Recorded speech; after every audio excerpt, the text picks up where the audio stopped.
and Kingdom here is a game about collecting cards and putting them into a dungeon or a kingdom. Yeah, that's the generic name of the game. Let me show you. In this game, there's going to be a grid of heroes and monsters that's going to be in the middle of the table.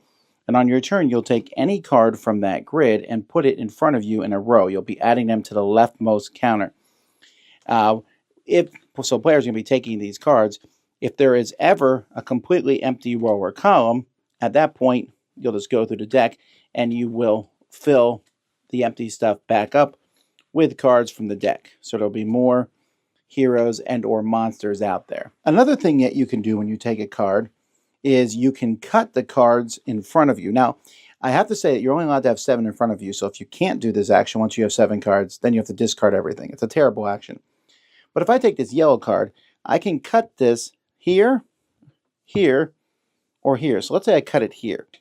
I'm going to cut I use this card, and then this card becomes a gem that will go into a pile that I have.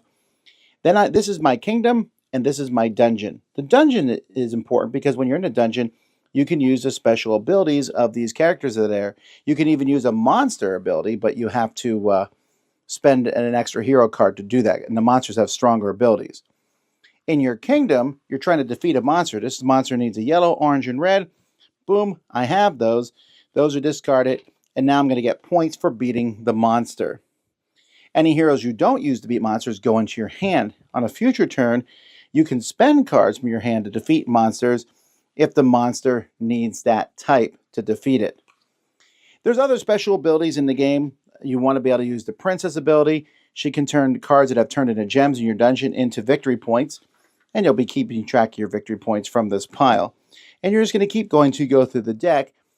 Monsters that stay in front of you will steal victory points from you if they're not defeated, so you have to be careful about that.